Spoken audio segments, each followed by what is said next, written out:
começa agora a Universidade em Foco e eu recebo em nossos estúdios o professor Michel Cardoso de Ângeles Pereira, do Departamento de Nutrição daqui da UFLA. Seja bem-vindo, professor. Obrigado. Professor, nós vamos falar sobre uma pesquisa que é sobre a barra alimentícia, né, rica em proteínas e compostos antioxidantes.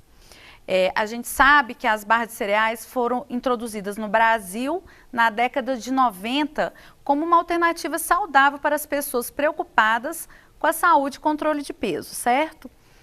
Porém, a gente sabe também que algumas dessas barrinhas não são tão saudáveis assim. Queria que você falasse um pouquinho para a gente dessa pesquisa. Tá bom. A pesquisa nossa é exatamente para confrontar com a maioria das barras que estão no comércio.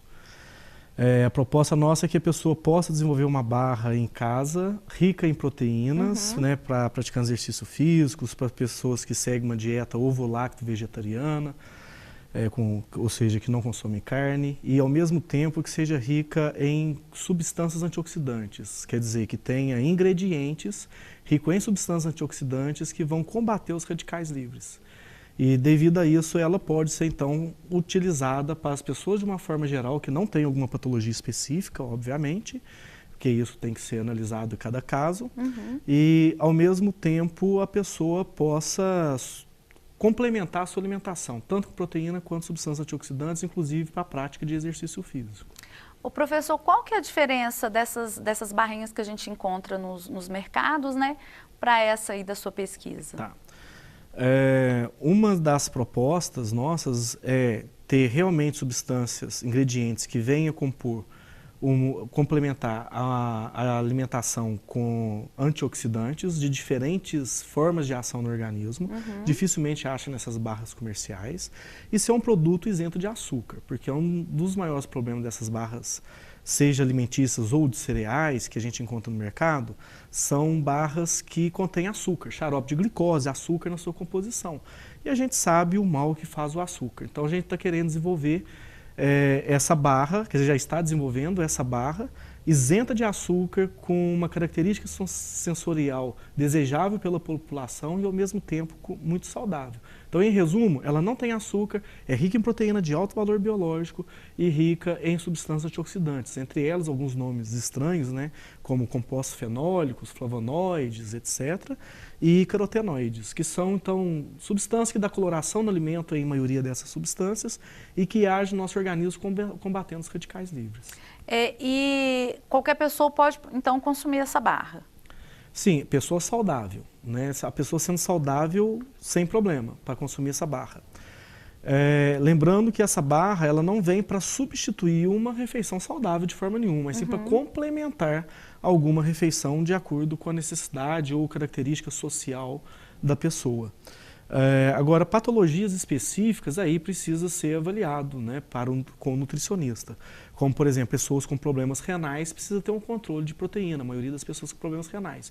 Como é uma barra rica em proteína, né, não deve ser ofertada para essas pessoas. Então tem algumas situações específicas, mas pessoas sem patologias ela não tem restrição, a não ser que também a pessoa tenha alguma restrição alimentar ou uma alergia ou intolerância, por exemplo, a algum ingrediente dessa barra. Ô professor, e a pretensão é que ela seja comercializada? Não, a pretensão é que ela não seja comercializada, mas sim que as pessoas tenham aquisição de como elaborá-la em casa e fazer em casa junto com as pessoas, distribuir entre os amigos, que ela venha participar de uma atividade social, cultural da alimentação. Repito, não substituindo a alimentação, né? Os alimentos naturais, os minimamente processados, mas com essa proposta de complementação. E quais são os ingredientes, né, dessa barrinha? Fala um pouquinho para a gente sobre esses ingredientes. Tá. A gente está desenvolvendo uma barra com ingredientes que têm um custo menos acessível, vamos assim dizer, tá? Entre esses ingredientes contém damasco, contém chia, contém goji berry e castanhas nobres. É o que muitas indústrias têm feito, colocado também, usado isso inclusive como marketing. Só que a gente está colocando numa concentração que realmente vem exercer a ação de combate aos radicais livres. Além dessa barra com um valor alto, né, de ingredientes, embora elaborando em casa ela vai ser economicamente mais viável, mas ainda ela ela vai apresentar um alto custo. Então a gente está desenvolvendo uma outra que vai comparar com essa primeira de baixo custo.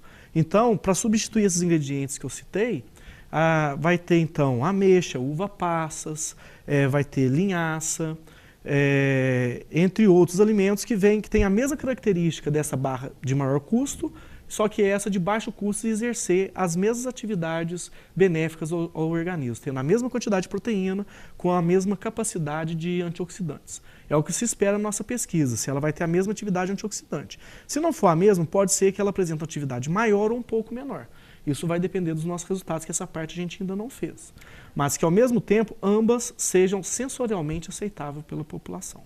E sem falar também que vai ser mais saudável, né? Sim, sem dúvida. Porque ela só de não conter açúcar, que é uma grande preocupação nossa, porque a população brasileira, quando ela não fica em primeiro lugar, ela fica no máximo em terceiro lugar no mundo, entre a população que mais consome açúcar no mundo.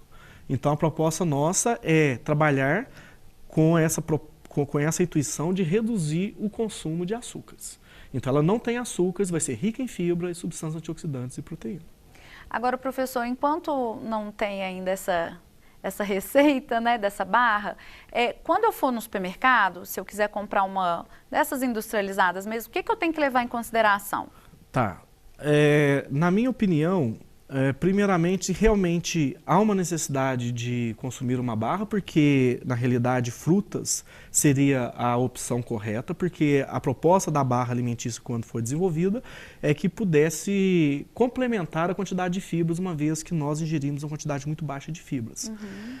Então, ver a quantidade de fibras que tem no seu rótulo. Dificilmente tem uma quantidade significativa. Às vezes, uma barra lá de 25 gramas fornece 0,8 gramas, 1 grama de fibra. Para você ter uma ideia, às vezes uma colher de sopa de aveia oferece 8 a 10 vezes mais fibras do que uma barra. A primeira coisa é isso, mas realmente a pessoa quer comprar, porque ela gosta, etc. O que a gente mais recomenda é, além de ver essa quantidade de fibra, olhar na composição em qual ordem está o açúcar, xarope de glicose ou glicose, que são carboidratos que não são desejáveis ao organismo. Repetindo, ou melhor, reforçando que os carboidratos são benéficos e necessários ao nosso organismo, mas outros carboidratos, não o açúcar. Então, se tem lá sacarose, açúcar, xarope de glicose, entre os primeiros ingredientes, deve-se evitar, tá? Porque ela tem uma grande quantidade, então, de açúcar, que a gente fala que ela tem, então, alto índice glicêmico, e por ela ter alto índice glicêmico, quer dizer que ela leva a glicose muito rapidamente na corrente sanguínea, e isso leva a várias consequências ao organismo, porque faz o organismo produzir muita insulina. E por produzir muita insulina, está relacionado a maior síntese de gordura, inclusive gorduras viscerais, que está ligada às doenças crônicas não transmissíveis. Então, porque é uma barra, tem essas coisas todas, eu também não posso sair comendo à vontade, né? Sim, com certeza. Tem que ter um certo limite. Tem que ter um limite, um controle, inclusive saber a quantidade de açúcar que está consumindo ao longo do dia. Porque não é também que ela vai consumir uma barra que isso vai fazer mal para ela, certo? Mesmo que essa que tem alta quantidade de açúcar. Agora, vai fazer mal se somar com vários outros açúcares durante o dia dela. Isso vai fazer muita diferença. E também não substituir, né, professor? Porque muita gente, às vezes, substitui algum lanche, alguma coisa pela barrinha, né? Isso. Exatamente. E aí as pessoas têm muito preconceito com alguns alimentos que são economicamente viáveis, saudáveis, né? E que, consequentemente, a pessoa tem, inclusive, uma melhor valorização social no ambiente que ela está consumindo. Às vezes, comprando uma barra, sai muito mais caro do que comprar, às vezes, um biscoito que não seja rico em açúcar, e aí complementa com uma fruta, e você vê a quantidade, o custo-benefício, compensa muito mais.